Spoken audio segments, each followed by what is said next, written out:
Welcome to the Netflix Club. I'm Alex. I'm Michaela. And I'm Amy. And this week we watched some movies. Maybe Eternal Sunshine? Do it again. Spotless Mind. What? No, because you're like, you gotta keep rolling. Oh, okay. You can never stop. Once you start, it's impossible. It's like a shark. to stop. If you stop swimming, Oh my god. The podcast dies. Yeah. I watched all of the Rocky Horror remake this week. Sorry. That's the reason that the podcast was postponed, actually. We didn't want to conflict. We know when we're outshined. Yeah, honestly. No, I actually just, I blacked out for so long that we couldn't record the podcast. Man. This is the first time we're actually able to do it. Yeah, that was something. It was fine, I guess. Not quite, but that's okay. If you like Disney, if you like if you like Disney and bad dated sex Glee, jokes, if you liked Glee, if anything, I should get to yell. yeah, Being the farthest from the recording. Anyhow, definitely just shout. let it all out. Oh my god, bye. I hate this. Welcome to the family. We watched Eternal say Sunshine it. of the Spotless Mind. And I guess, what's the general feel from each person? I thought it was good. I love that movie. It is a hallmark of my teenage years. I thought it was adequate. Cool. So, Big Bad Wolves?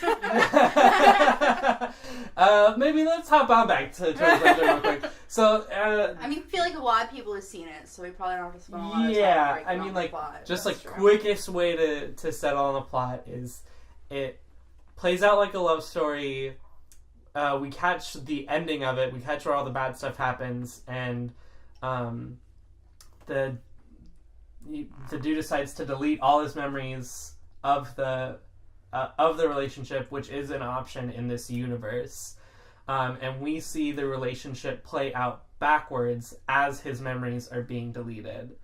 It's like if Memento was a love story.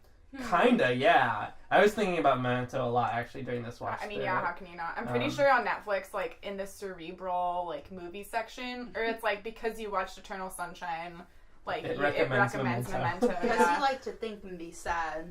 Yeah. Um, Cerebral is a class of movies on Netflix. Which is whack and wild. Being John Malkovich is on there, which is a good movie. and next week we're gonna watch every movie in that category. Nah, next week we gotta do our... Are we still on track to do our Oh, we are special definitely on spooky track episode? to do the Halloween. Gotta come up with a name for it Yeah. because the Spooktacular's already taken. That's pretty bad, too. Yeah. We are brewing up something good. I have been thinking about what pairs together well as, a good. double feature. And I've had some fucking thoughts that I've been messaging Alex we about. gotta save those. We gotta hold on to those. Damn, it's Yeah, gonna be a fun ideas. surprise for me because I don't know what's going on. It's gonna be like a fireworks show at the end. Stay tuned, or just skip to the end if you don't care. You like loud? What is? Anyway, there's no audible way to make fireworks entertaining. Firework asthma. Anyway, continue. So yeah, I guess this movie's also kind of just what moments that stick out to you, because this movie's pretty hard to explain beat by beat because it happens backwards. Yeah. But yeah, I said already, it starts, the first thing we see is how the relationship was bad, and we see how the relationship started out as good, and we sort of have to piece it together from there. Mm-hmm. And I think that a lot of really good stuff in that movie comes from watching the way that they are erasing the memories. You mean the not frame tale exactly, but are you referring not to the... not the frame tale, but the way that we actually see his memories get erased. So in memory? Yeah. Or just the way that the mind works as shown on film. Because Dude, yeah. because there's the scene pretty early on where he is telling his his sister or something about how Clementine ended the relationship, and he went to go see her at Barnes & Noble after she'd already wiped her brain. And so she goes to talk to her in the Barnes and he goes to talk to her in the Barnes and Noble. She doesn't remember anything. He storms out and walks back into the room with his sister and her husband, just to show that like he accessed that memory, and that memory was now tied to him being with his sister. You know? I don't think it's a sister. I think they're just close friends. Oh, close friends. Yeah. Sorry. Eh. Just for someone's out there listening and they're like, it's not his sister. So, oh my god, what if I'm wrong though?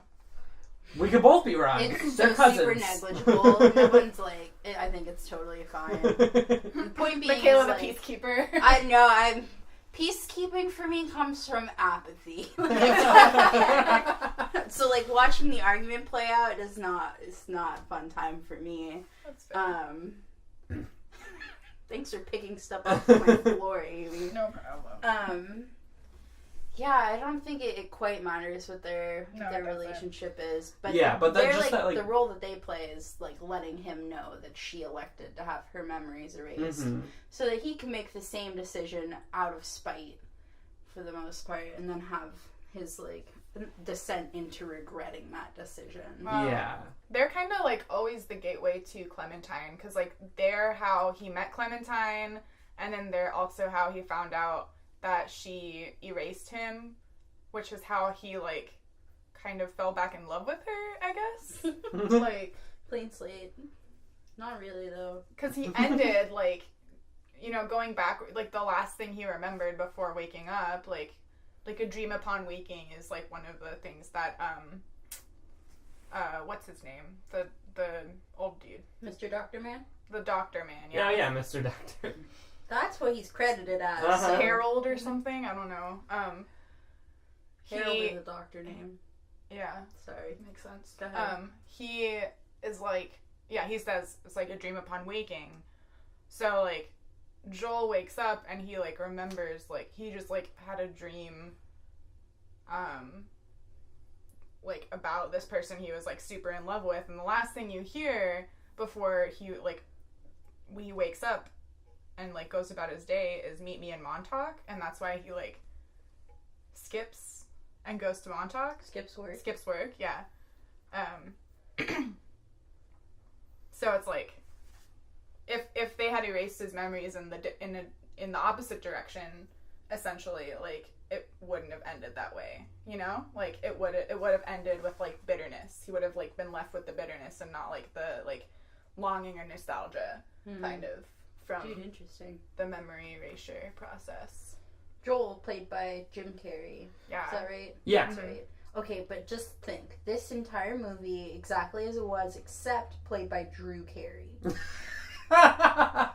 Consider. Oh, that's my head. Well, I mean, like, I think that it's already based on Jim Carrey's filmography alone. Saying, imagine a cerebral romantic film starring Jim Carrey already sounds like it shouldn't be like a Already dramatic sounds- piece. Okay, but I love him in But this like, movie. but right, he does Oh, a really okay. good job. I'm not saying that Drew Carey would do a good job. What In the fact, that fuck? would be hilarious. I'm like he being probably attacked would, right now. you know? Wow, he's never been given the chance. That's, You don't know what Have you his- watched the Drew Carey show? I know you have. I have, actually, factually, a big part of my childhood. And I would say that he should be given room to flourish. I think he should be given room to Put him in a grow window. into, that's terrible, into a dramatic role, because I think that his talent is being squandered on, what is he? The Price is Right. The Price is Right. I almost want to say Who Wants to Be a Millionaire, also hilarious.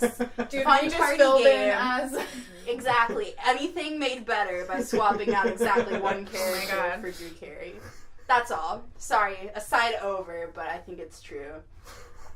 Glad this is the happiest I've ever felt in my whole life, and this is my Regis Philbin That impression. is pretty funny, if out of pocket. And, alright, so starting opposite Jim Not Drew is Kate Winslet. Kate Winslet. And she looks great the Mhm. whole time. Big objection to her character, of course, on my end. Capital M Manic Pixie Dream Girl. Yeah, pretty Um, bad. And didn't you say that you looked at something that cited Clementine in this movie as the antithesis? Yeah, of as a counterexample of that. Laughable. I'm laughing. Because she has the line where she says, like, people look at me and think that I'm this way, but I'm just as fucked up as everybody else. So just because she says she's not a manic pixie dream girl, Yeah. she's supposed to be an antithesis. Exactly. She's got a potato collection. She still has all the characteristics of a manic pixie dream girl, but she says that she's not. So. Oh my god. Oh my god. That's all the proof I need. Yeah, I remember watching this and seeing that, like, the way that I would imagine Clem in real life, like, she would be a super annoying person because all of her personality seems everything about her that's, like, unique seems to be forced or would be in, like, our reality. So, like, if you imagine, like, this person who, like, makes weird potato figures and, like, has their house set up like she does and plays, like, fucking throat singing in the background, like, when she invites you up after, like, meeting you on the first day, like, I don't know. Also, sounds weird. These two people are, like, complete opposites. Like, Yeah. Joel is the most boring human alive, and Clementine is the most, like outgoing, spontaneous, yeah. Which is, like, part of the failed equation, I think. Sorry, did you want to say something? Well, there's, like, no chemistry between them in the beginning, which is, like, herald to their acting abilities, because they also, like, clearly, like, can act with chemistry and then also act like they don't have it, too. Because, like, they do both. They, like, do have the connection, like, in the romantic parts of the movie, but, like, for me, the disconnect at the beginning is, like, so strong that I, like, the first couple times I watched it, I, like, wasn't sure what was going on because I knew it was, like, so unnatural. You mean, like, where he's just, like, sitting there and she's just like, you can call me Clementine, why do you keep saying nice? Yeah. Like, where she's just, like, rapid spitfire saying things. I was like, why, this feels so weird. Just saying things that, like, would make any person feel super uncomfortable. Yeah. To be around, I think. It's just, like, really unnatural dialogue, I think. And the music, the scoring is, like, something to look at for this movie because it's good. John Brion does the music, and he wrote, like, or the part where they're talking on the train is, like, underscored by this like, kind of, like, Grey's Anatomy chipper type. It's Like, very plucky. Yeah. Wow, that kind of sounds like Animal Crossing. Aw. Okay, another swap from me. All of the music for Animal Crossing music. I'm trying to make this a better movie for myself. Because I didn't really enjoy it. I didn't hate it. I thought there was a lot of pieces that made it a very interesting proposal about, like, how memory works or how memory might work through an artistic lens. And those are all my favorite parts. Is, like, when people had their faces erased, or, like, when they had, like, lips for eyes. I don't think that happened, but basically, all though, of the like, body a fucking horror. elbow for their face. Yeah, like, that's Elijah fucked up. Wood. It's like face swab nightmare. Yeah. It's a malfunction. Damn. And those are my favorite elements. Is, like, because that, I think, more than most things, like, captures like what dreams sort of seem like, and memory is just a really convincing dream. Dude, Like, that's real. running through a house, and or, like, I think he's Mr. Carey, Mr. Joel Barish, Mr. Barish, is, like, running through the doctor's office and never really getting anywhere. And I love that, like, that labyrinthine nightmare hellscape. Is, like, my favorite part of the movie, because straight people are boring and they don't stop being boring even when it's Mark Ruffalo and what's her Kristen Dunst. Kristen Dunst. I was gonna call her Drew Barrymore because I'm a shithead. When they're, like, smoking pot and jumping on this dude's bed while he's getting his memory erased, even that can't make me like them. That part makes me, like, super uncomfortable. Yeah, it's because it's weird. Yeah. That, more than the elbow for a face, really freaked me out. Oh my god. Yeah, my favorite parts of the movie are also, like, the very, like, dreamlike or like playing with the memory aspect of it, the thing that always sticks out in my head is when he goes back to access the memory of where Elijah Wood's character is talking to Clementine, and he's trying to see her face, and so he's trying to. Sorry, I thought he was trying to see his face. Go ahead. He's trying to see Elijah Wood's face. Yeah. And he like turns his head and it doesn't budge. Like it does this weird shudder, but the head won't move because like you can't create that memory. You can't see what it looks like after you've never seen it. And like it's a creepy thing to happen, and it's like how memory kind of works. Yeah. And so that sticks out in my head. And then I already said this, but like other things to do with memory, like where he'll be talking to Clementine in a memory and all of a sudden all the books in the background will fade out, or like the street sign will start to say something more garbled, or and yeah, the way that I feel about this movie is that it's sort of a simple love story to tell a complex like narrative framework thing, and I think that's why I'm like more willing to let it slide, because I think that the structure of playing this in reverse and playing with all the memory kind of overshadows the okay relationship that Clem and Joel have. Yeah, the structure is like what makes it interesting. That's totally true. I agree. I wasn't like altogether very convinced by the science of memory mapping and erasure. Mm-hmm. They were just like, oh, he's hiding over here, and I was like, that's not, you don't have that kind of precision in like looking at brain scans, and they have to like track him down. Yeah, and they're using like a Commodore microwave. 64, like an Apple II or something like that. Jesus Christ, super old computer. Mark Ruffalo, really cute in this movie. Total like a jerk, but he's like very fine. Look at cute jerk. Dude, I love the way he treats Elijah Wood though, because like that's how I wanted to treat Elijah Wood, like, or people like him. You want to kick his ass? What? Alex want to beat up Elijah Wood. Yeah. Dude, that's true. I He mean, but skis like me out Mark, so bad. What? He skis me out. Yeah, he's disgusting. Yeah. Yeah, I want to act. I mean, Mark Ruffalo was like mean in a nice way, like passively, like, you know how you'd be mean to your coworker or something, like someone you have to see all the time, but you like just don't like them. Really? I thought that was how Kirsten Dunst treated Elijah Wood's character, but Mark Ruffalo was like his friend. Yeah. He was like, nah, she doesn't hate you, man. Like, interesting. And Kirsten Dunst walks in and is like, hey Patrick, and just doesn't really talk to him the rest of the time. What the fuck First, her name's Mary, right? Yeah. Just checking. I don't know any of the characters' names. The first moment, like the first sign where Elijah Wood is like, oh, I think I have to leave, and Mark Ruffalo is like, please don't do that, and Kristen Dunst is like, yeah, totally, go, leave, get out of here. Oh my god. He's like, you should totally run to her side. Yeah, do that.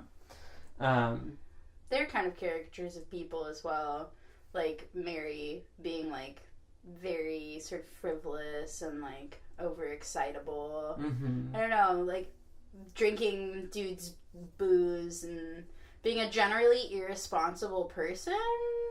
Whereas, like, all the points where we see her before that, she's like the picture of a perfect receptionist. Mm-hmm. I don't know. I guess I just don't care like her.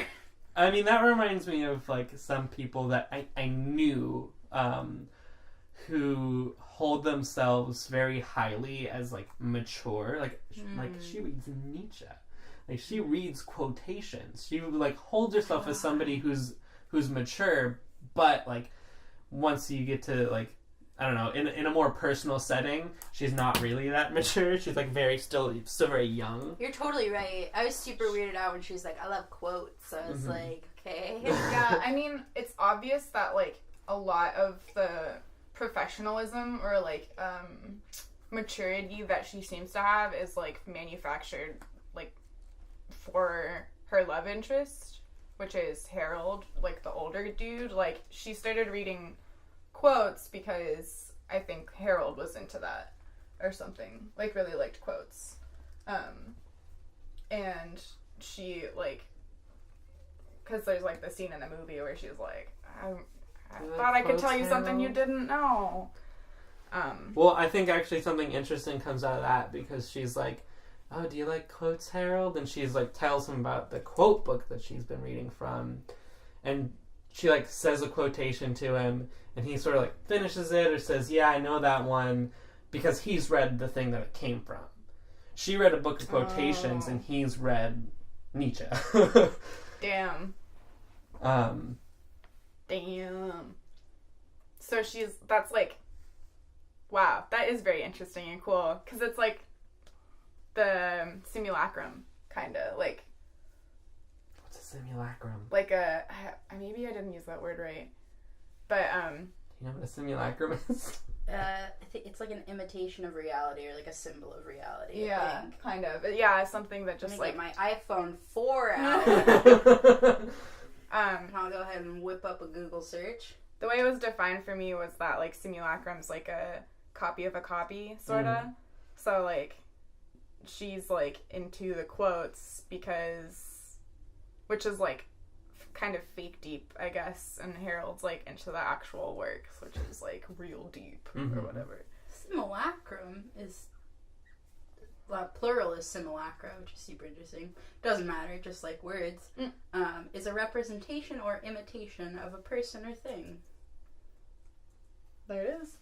There, boy howdy. That is definitely what I think she's doing. Yeah. It's an imitation of. Which is interesting. Because she like. Though she's like the linchpin of the plot, in that she is like shocked to learn that she's already had her memory erased by this place that she works for, because she was in love with her boss and it was inconvenient. But she pursues him again anyway, which I guess like speaks to how cyclical the plot is. Which I hate. I hate feeling like these people are kind of trapped. I love it. Because it like speaks to like, or it like hints at some kind of level to attraction that is like, I mean, I don't believe in it, but like it's kind of like God, where I'm like, all right, sorry, not to get like religious or like political or anything, but it's kind of like, oh yeah, it'd be fun if that was real. Like it'd be fun if like people were drawn to each other like by a force like above themselves or something like that, or like outside themselves. Like yeah, I mean, the whole thing is like a theory on love and memory and relationships, but I wish they hadn't used such like boring, unrealistic people for it. Like even the people who aren't boring are boring because they're somebody's idea of what's exciting in a person, which I can't stand personally. I wish I would just like twitch parts of these movies or parts of this movie into like something slightly more engaging. Like here's a make it gay. Oh, a quick suggest. Like less straight people, that it's instantly more boring. I wonder how many like LGBT movies have Manic Pixie Dream Girls in them. Damn. That would be something to see. They have their I own don't know if set it of would be good or if it would be stereotypes. bad, but I would be interested in that. Manic Pixie Dream Lesbian. Yeah. Manic Pixie Dream Gay. Should we slap a rating on this, or how do we feel? Yeah, I'm gonna slam a nice 6 on this guy. Because I mean, I think it's got a lot of good parts. The construction of it, I think, is very good. From the cinematography to the mode of storytelling, but yeah, the characters themselves are just okay. But yeah, just like the sights, everything I looked at on screen, I thought was really great. Yeah, I would also give it a 6, which is like the rating I thought of after I watched it, and I was like, well, or maybe I watched the second movie we're going to talk about and was like, I have to rate this one lower. And so I needed like a bar to come underneath. But it's like not terrible. I probably wouldn't watch it again, but there's like moments that I will remember.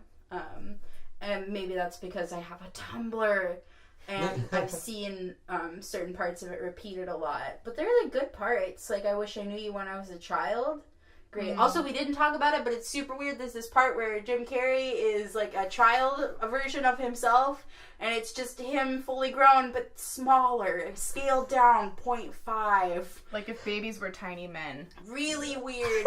Never want to see that again, and I'm sure it sparked a fetish awakening. I did not think that was weird. What? Both of y'all said it was weird, and I was just like, I was so uncomfy. I get why this might make somebody feel uncomfy. I myself was like, this is fine. Oh. Yeah, I've always hated that part. Do unto others. Don't know what that means in this context, but Amy, what's your rate? I'm gonna give it a 7.5 out of 10.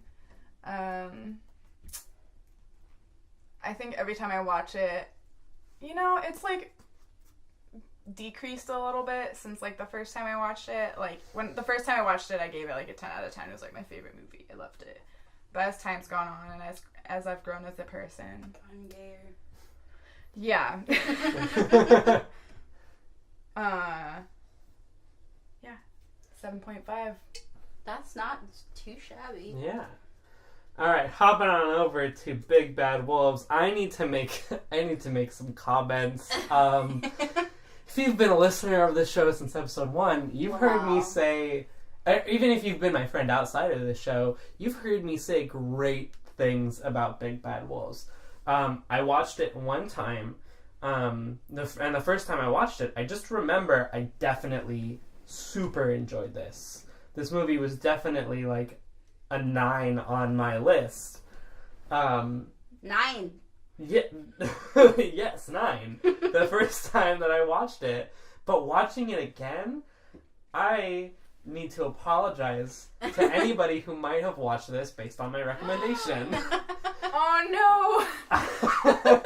We didn't die. Like, we watched it. It was fine. Yeah. But I understand what place you're coming from as someone who made another person go to the Exorcist extended director's cut with me last night at midnight and had to sit through the poorly edited and overly long version of what is otherwise a great movie. I totally understand the impulse to apologize excessively. So yeah, slamming on this one, I'm going to read the little Netflix blurb real quick. We should always do that. Yeah, I think that should be a starting trend. Most dads have hobbies. This dad's grieving and hungry for revenge. Bloody eye for an eye justice should hit the spot. Which is a terrible description for this movie. But at the same time, except for the fact that it is a revenge film. Mm-hmm. It's about there's a guy who's been going out and trigger warning pedophilia, trigger warning rape, trigger warning murder. Killing and raping like young children, and then cutting off their heads, and just like leaving the bodies for people to find, but not the heads, and they have one guy who's a solid suspect, but due to the fact the cops are assholes, that guy gets set free. They can't charge him with anything because they beat him up without charging him for anything. But one dad whose daughter was recently murdered is like, yep, that's the dude. That's the dude who killed my daughter. And he kidnaps the killer, the supposed killer, brings him to this house out in the middle of nowhere, and starts to torture him alongside, with the help of, and then not the help of, the original cop who was on the case. And then was consequently suspended for his like off the books behavior, wherein someone videotaped him beating the shit out of this suspect. Mm-hmm. And he's like on board and then not on board, and like his shifting allegiance is like part of the plot, I think. Yeah. And I mentioned before that this movie has like these weird elements of humor to it, which in retrospect I see the humor super clearly. But while I was watching it, in the middle of being like in between these weird like pedophile murder cases, I couldn't laugh. I like didn't want to because I felt gross. But like the scene right after, or pretty soon after, our main cop beats up the suspect and is sent to the chief's office, and the chief's son is there for Take Your Kid to Work Day. That's Dude, so funny. It's very, and like it's, he's, We he's were like, definitely laughing. We at that, laughed. right? he's like, oh, don't you know that I'm a powerful man? And the kid's like, very powerful. wow, you're totally right about that though. Like, it wants you to pivot tonally so quickly that like sometimes you can't laugh even though it is funny. And it like super weird. Like Grey's Anatomy. Everything's like Grey's Anatomy a little bit. Oh my god. Which is just what happens when you run for 11 years. Oh my god. But it has like an incongruent sort of like in Grey's Anatomy they'll play a chipper song while someone's dying so that you know it's funny.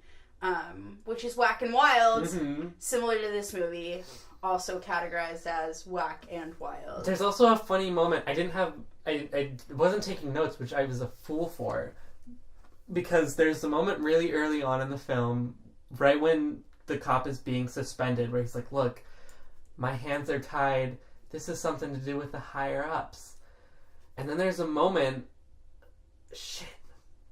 Man, I can't even remember the second moment, but there's another moment where a dude is like, I can't do anything. My hands are tied.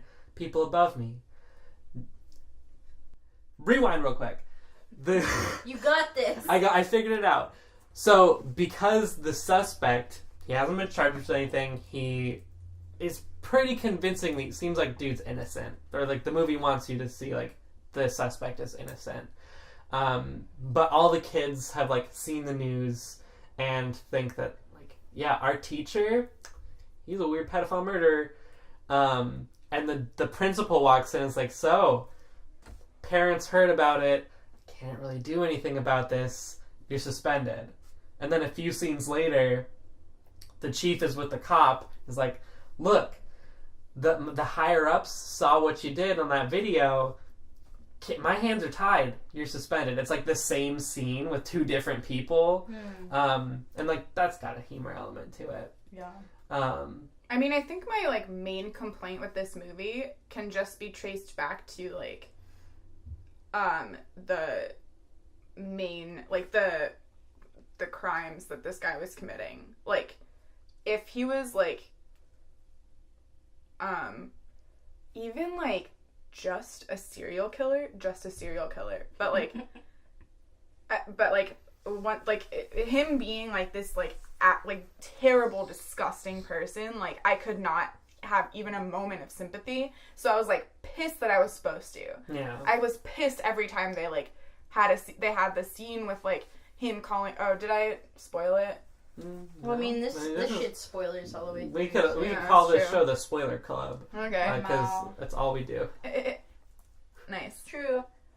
But yeah, I think what it did with the tone was like pretty artful, because like it did definitely like move around well, but it did not respect the subject matter at all. And that was what bugged me the most, that it tried to make me sympathize with the fucking pedophile murderer, so... Yeah. That was kind of my line. I think, remembering the first time that I saw this, and being definitely not sure whether or not this dude committed the crimes or not. And I hated that it was even ambiguous. I mean, like, that part of it made it, like, I think easier for me to watch the first time. Was like maybe they got the wrong dude and he's just pulling the toenails or like breaking the fingers off of this dude who doesn't deserve it. But yeah, having seen it before and knowing that this dude's guilty, was definitely like, yeah, please just keep breaking his fingers. Don't mind if I do. But yeah, how did you guys feel about that stuff, like the breaking the fingers and all that stuff? There was way less of it than I remember. Also, I remember the funny being way up and the gore being way more. I remember like watching all that guy's toes being pulled off and all his fingers being broken. But Not I too mean, bad. I don't think I had to look away at any point. So, Yeah. Yeah, I lived. I was fine. Yeah. I definitely think still sorry. At the first finger break, I definitely went ooh, because that's pretty gnarly. We just rips it back. Yeah, you're never well, I don't want to speak for other people. I don't know what, because Eli Roth makes a living, so I don't know if I just have drastically different tastes from most horror movie fans, of which I'm an avid one.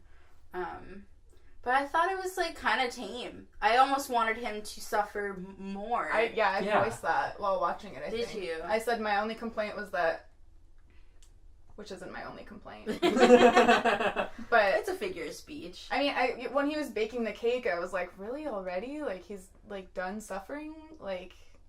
Yeah, I agree. I'm not ready. I need him to be miserable. Best character, the dad. Hands down. So the premise, we did the cover dad, but there's the miserable dad, who's trying to avenge his daughter's killer, and also the reason he's torturing this suspect is he wants to figure out where his daughter's head is buried, so that he can retrieve it and ostensibly give it a proper burial. And his father comes over with soup because he's lied and said that he is sick. And so that's an instant tension creator. You're oh shit, what if the dad sees that he's got two dudes tied up him in his basement?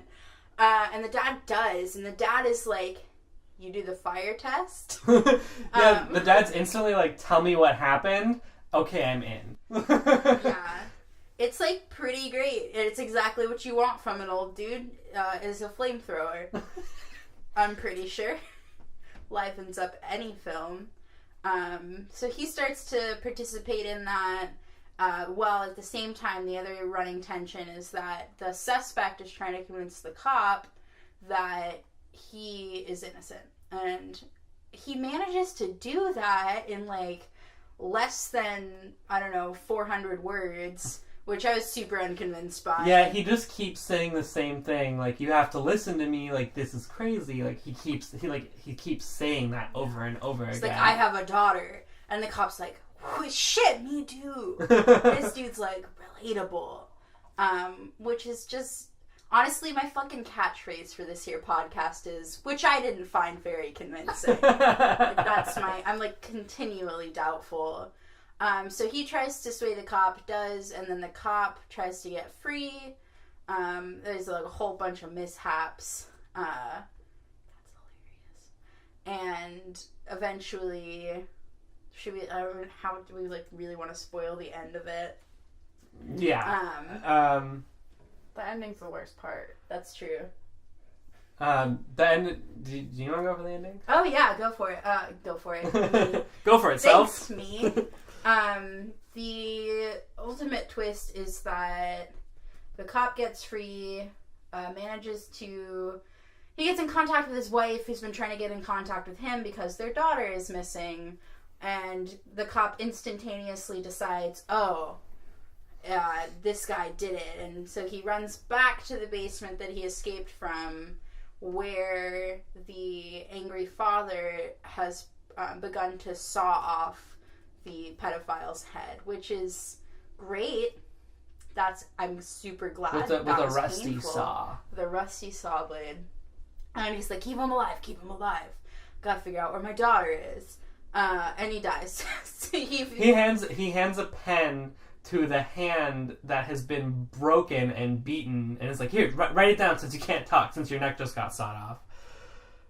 And then the dude dies. And then we cut back to the pedophile dude's house. The detectives are wrapping up their scene, and the camera pans over through a hidden wall where we find the body of a young girl who's dead or unconscious. I think that she was unconscious because it showed her eating the drug cake. Yeah. I don't think she's dead yet, because if she were dead, she wouldn't have a head, which is a terrible thing to say, but it's a fact.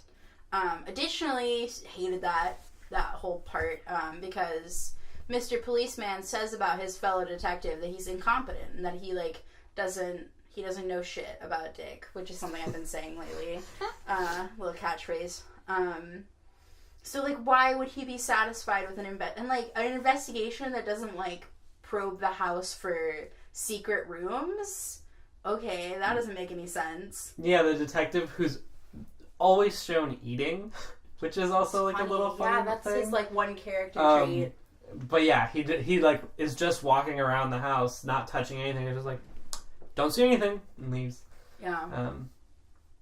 He spins that wheel. There's a bike hanging in the center of a wall, which is, like, one of the more beautiful symmetrical shots from this, like, otherwise kind of disgusting movie. Mm-hmm. Not disgusting in, like, a bad way, just, like, the content is disgusting, so the movie is inevitably somewhat disgusting. But there's, like, a lot of, like, very thoughtfully crafted shots. Yeah, this movie is very well composed. I think that, like, everything from, like, lighting to coloring and even, like, the composition of shots is all super well done. But yeah, it's just done in a movie with, like, a plot that I now feel uncomfortable getting behind. Yeah. And it's a pretty thin plot, too. Yeah. There's not a lot going for it. Because all of the tension is obvious, and all of the outcomes are unsatisfactory. Yeah. So. But that's okay. If you like violence, I mean, yeah, if you like pedophiles getting tortured, it's a good movie. But if you... That's a weird niche. I mean, I understand it, but, like, seeking it out actively, weird. Anyway, please continue. I'm so sorry. I mean, it's not a satisfying movie, though, because, like, the ending... I mean, the murder and rape of young girls is treated as a plot device, which kind of sucks. And, like, this movie, like, this would have been a better movie if it was more about finding the girls, like, or, like, if it wasn't so much about, like, the pedophile, for example. He shouldn't have gotten, like, so much power, I guess. To decide the plot. Yeah. Totally. And at the end, like, he had dropped the pen intentionally, I think, and then died. Or something. Yeah, that's a real bastard move, so it makes sense to me. Yeah. And it was, like, you know, that was him, like, finally able to kind of, like, be defiant, right before he died. And I was like, it was, like, a power move, and I was like, I hate that. And then, like, they didn't find the kid, and I'm like, why? Like, I don't know what the lesson is for them to not find the little girl. That's true. Like, I don't, except to, like, make you sad, but, like, I'm already... It was lazy. It was a lazy ending. Yeah. Super, super lazy. Yeah. I also hated that it never gave you why they were so convinced that this dude was the killer. Oh, yeah. Yeah. I was, like, I was just endlessly unsatisfied with that. Because, like, the premise, like, it opens with them beating the shit out of him, or, like, something close to that. And I always expected to, like, be shown why they thought that. We get one line where one of the guys says, like, you can't hold this guy. We just had, like, 2 kids say that they think that they saw him at the crime scene. And, like, that's the reason that we're convinced. Mm-hmm. But, like, that's not convincing. Yeah. I really like the opening scene, actually. Now that I recalled what it was. It's like that slow motion hide and seek thing. Between, like, the 3 kids at, like, an abandoned house. Like, that was very tense. Mm-hmm. And, like, very well shot. So, I was, like, super sold on that beginning, actually. Yeah. Now that I remember it. Where you, like, very clearly see the girl get into that, like, Armor? yeah, in the weird abandoned building. Don't do that. And then, like, you watch the kid as he opens up that door and she's not there. Just a shoe. Yeah. Yeah. So that was pretty, like, creepy and powerful, and I thought it was, like, a very intriguing... It was, like, probably the best part of the movie, unfortunately. Like, the best serious part of the movie, because all the other best parts are, like, dramatic or ironic, so... not dramatic, sorry, comedic. Opposite of dramatic. That's not exactly true. What's drama? No, comedy is drama plus time. Thanks, whoever said that. Somebody, not me. Oh, our little helper monkey off the screen. Her mascot. Oh my god, our fact-checking mascot. Whiskey. Oh, she doesn't have thumbs. She can't Bing.com anything. Whiskey on the headset, like, meow, meow, meow. Oh, thanks, Whiskey. We're getting reports from our sources that say it's time to fucking rate this shit. Hey, Alex. Oh, hey. You don't want to go first, do you? I'll go first. Yeah, this... In retrospect, like, I can clearly see all the good moments. Which I think is cool. I like all those good moments. But while watching it this time, I just felt bad. I didn't enjoy it in the moment as much as I did the first time. And with my recollection, I don't really remember why I enjoyed it so much. Like, I saw a lot of the moments that where I was like, oh yeah, here comes this part. And then that didn't do anything for me. It, like, just made me go, oh, okay then. Nostalgia's a liar. Yeah, and I mean, like, nostalgia for 2 years ago. Like, yeah. That just goes to show you, don't say a movie was good unless you've seen it in the last 6 months. Oh, there you go. That's not exactly true. Don't quote me. Which is why I think I'm going to land at a 4 on this one. Because, like, I look back and go, yeah, this was funny, and this was well done, and this was well done, but, like, it's all steeped in this really weird thing that it should take more seriously than it does. And that's what lands me kind of low on it. Totally. I would give it a 5 out of 10. I think, I mean, the ending was lazy, for sure. But everything else, like, I could see what it was trying to do, and it did it well, but I did not approve of the subject matter or how it was handled, and, that's mostly it, actually. Yeah. Dang, for sure. The rating that I formed, completely independent of Alex's rating, was also a 4. Astute listeners will note that I also agreed with Alex on Eternal Sunshine's rating. What a coincidence. Yeah, 4. It was entertaining, I guess, in that I wanted to know the resolution, but the resolution was disappointing. Yeah. But I didn't waste, like, my entire... Like, I didn't waste the hour and a half or whatever. It's like an hour, 40 minutes, something. For sure. Not like the Exorcist director's cut. I'm salty, dude. I got high cholesterol. Yeah, Is that but, what salt how do you does? really feel about it? Bad. Oh. Feel bad. Yeah, so a 4. Less than half. Can't pass the class with that. Cool. So with that, we're going to take a quick break, talk about what we're going to watch next week, and then we'll tell you what we're going to watch next week. Hey, hey! Alright, and we're back with some movies for next week. For the fright... Wait, shit. I forgot. Was it the Fright Flicks or the Fear Flicks? Fear flicks. For the Fear Flicks Club's Fright Fest. That's a lot of F's. Yeah, we're big into alliteration here. Fear fucking triple F. My favorite wrestler. Sorry, go ahead. It's actually quadruple F, but no one here can count. So, next week's episode is the closest to Halloween that we're gonna get in terms of this podcast. So, for Halloween, we decided we're gonna watch Poltergeist, which is available on HBO Go. HBO Go. If and you've got rich parents. Which, oh, guess who? And The Witch, which is available on Amazon Prime. You've got The Witch, available on Amazon Prime if you've got Amazon a Prime. .edu email address. Oh my god. I mean, if you've got Prime in general, you don't have to have Student Prime to do it, but we're coasting right now. Yeah. On our .edus. Mm-hmm. So yeah, Poltergeist and The Witch. I'm stoked. Yeah. The fucking, honestly, little story right quick, maybe it won't get you interested, but it's true and it happened to me. I was like 3 when I saw Poltergeist. Just bits and pieces of it. That shouldn't have happened.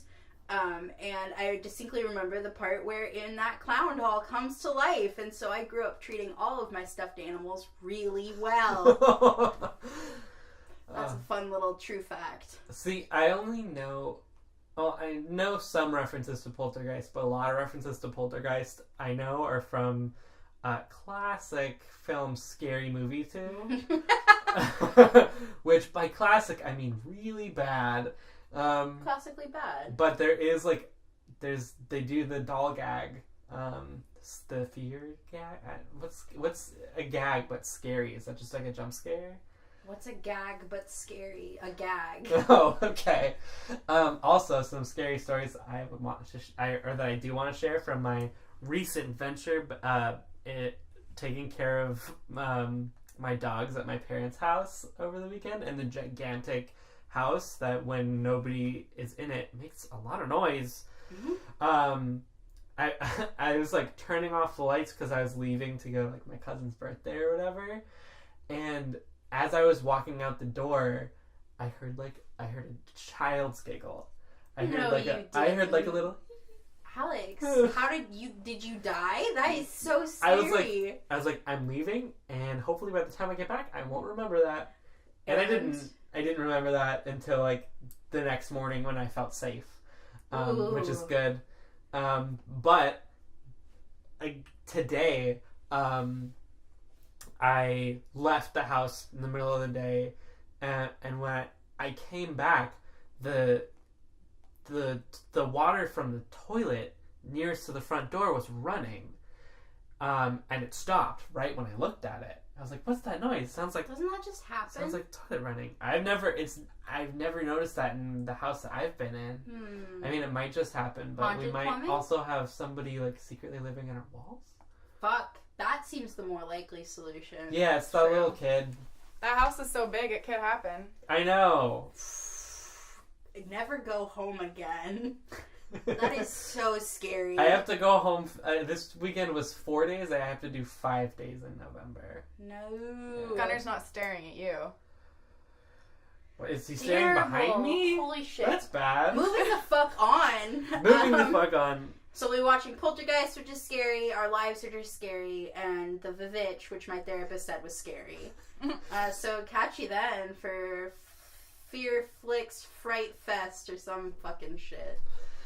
Also, don't forget that you can follow us on Twitter at @the_Netflix Club, or you can find us on Facebook at the Netflix Club, or you can find us on Twitter at the Netflix Club. No, I already said Twitter. I'm talking about Tumblr now. thenetflixclub.tumblr.com.